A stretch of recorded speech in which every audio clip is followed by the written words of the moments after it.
I'm your host, Dr. Joe Dispenza. Let's begin.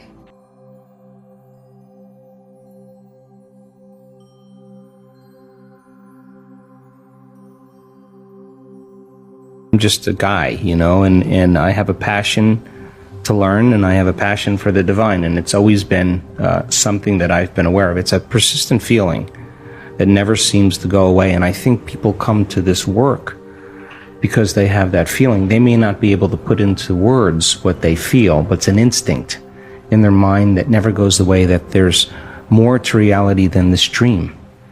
And I think that feeling brings them to this work. So when I started on this journey and What the Bleep came around, and that became an overnight sensation, and I was doing all the Bleep conferences, people ask me the same question. And I pay attention to questions because that's what's the real dialogue. They would say, okay, your thoughts create your reality. Okay, how do you do it? I thought that was a great question, because this is a time in history right now. 15 years ago, it was philosophy. Quantum physics. Now everybody's informed. Now people, this is a time in history where it's not enough to know. This is a time in history to know how. Just to know how to do it. And if you give them that sound scientific information, I now know that if I can speak it in a way that nothing is left to conjecture, nothing is left to superstition, nothing is left to dogma. They know exactly what they're doing and why. And the moment you know the what and the why, the how starts to get easier.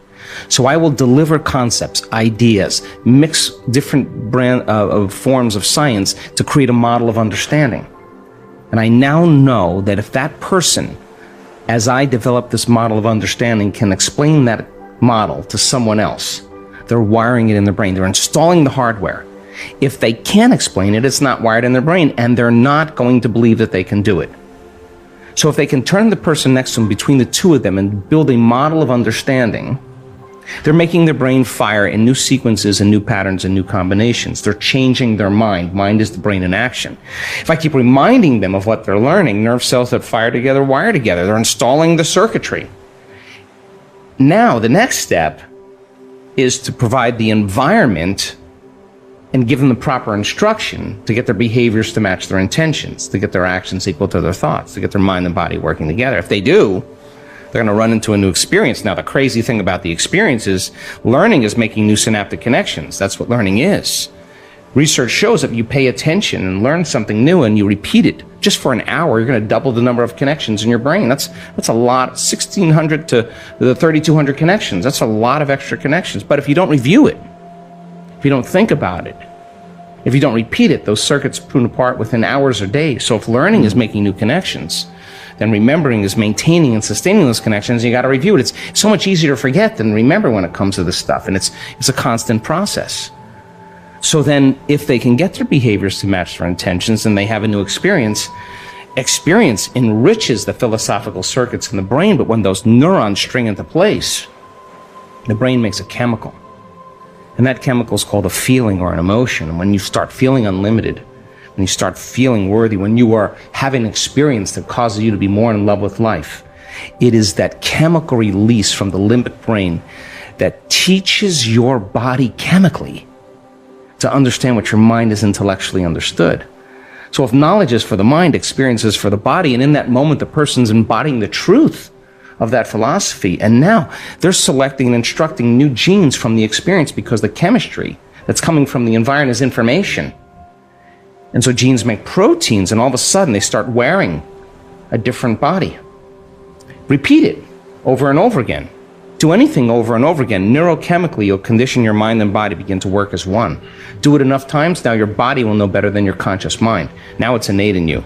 Now it's second nature. Now it's simple. Now you know that you know. You may not know how you do it. You don't know how, but you can do it because it's subconscious now. So now that implicit memory, now you're mastering that knowledge. You're mastering the philosophy. You're becoming the knowledge. You're embodying it so much so that it's automatic, it's effortless, it's easy. So when we started looking at people's ability to regulate their brainwaves, we just published a paper, it just got released yesterday. Our students in our community can do it in 4 seconds, 5 seconds, 9 seconds, 11 seconds. It's not like, hey, I'm getting to the divine ahead of you. It's just like they've done it so many times, like it's like driving a stick shift. It's not a difficult thing, but they practiced. And they came up against their blocks. They came up against their limitations. They came up against their frustrations. They came up against their analytical mind, and I want them to in a week-long event, because if not now, when? Now is the new later, and let's do it now, right? Yes. So then what we learned when we started studying brains, well, we were doing pre and post measurements, and we've got thousands and thousands of brain scans. We have real-time brain scans too, and when I started seeing people whose brains were getting worse during a meditation, I said to them, what are you doing in there? And 100% of the time, they were analyzing their life or themselves within some disturbing emotion. And if emotions are the record of the past, and those emotions are derived from the hormones of stress, they were thinking in the past.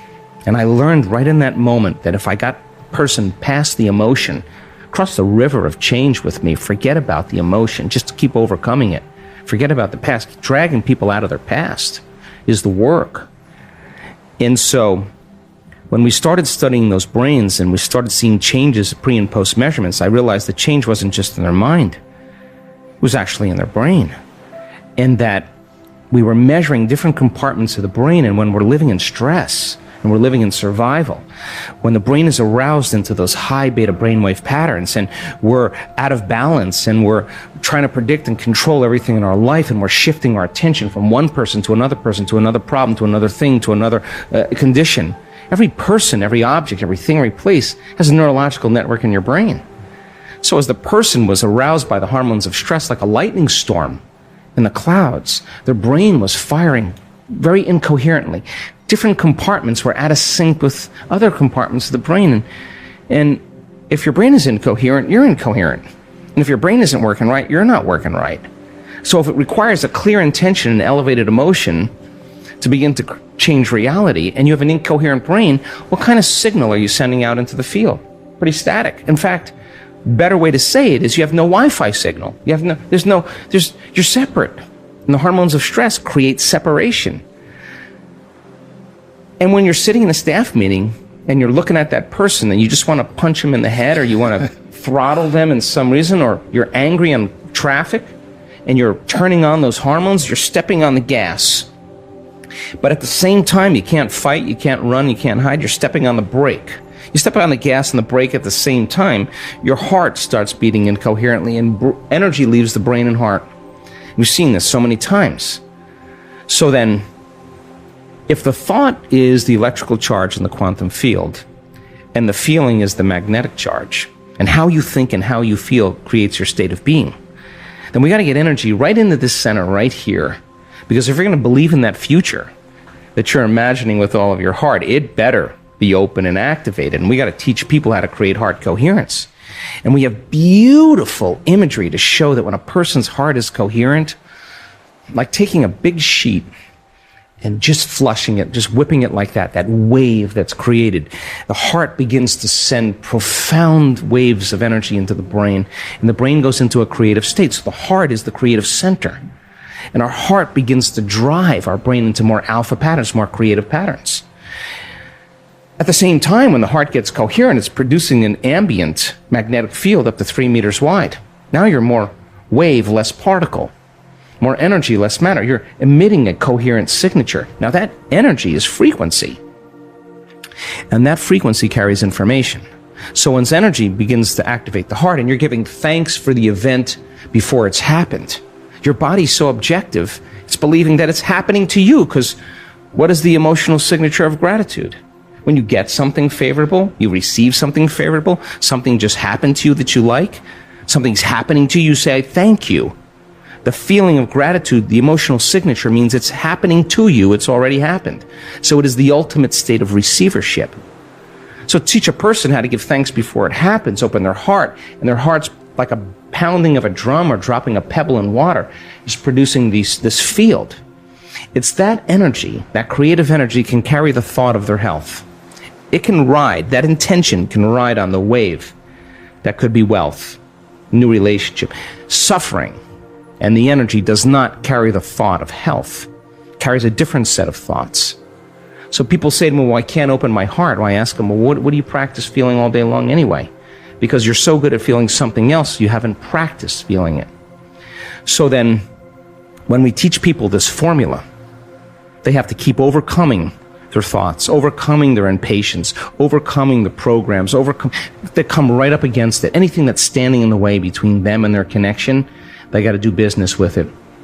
And so as they start removing those veils, those masks, those layers, and they start crossing that river of change, and their heart starts to open a little bit, and they feel a little bit more, and they feel a little bit more, and their brain is coherent.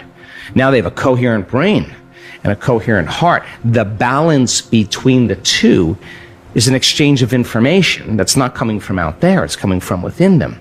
And now they have a Wi-Fi signal. And now they're connected. When your heart opens and your brain is coherent, you feel connected to something greater. You don't feel separate any longer. So then, can you then get so good at it that no person, no condition, no experience in your life is going to move you from it? That's the name of the game. That's the Wi-Fi signal now. And so now, whatever you broadcast into the field is really your experiment with destiny. Not for the whatever you get, but for the fact that you created it. That's the fun part.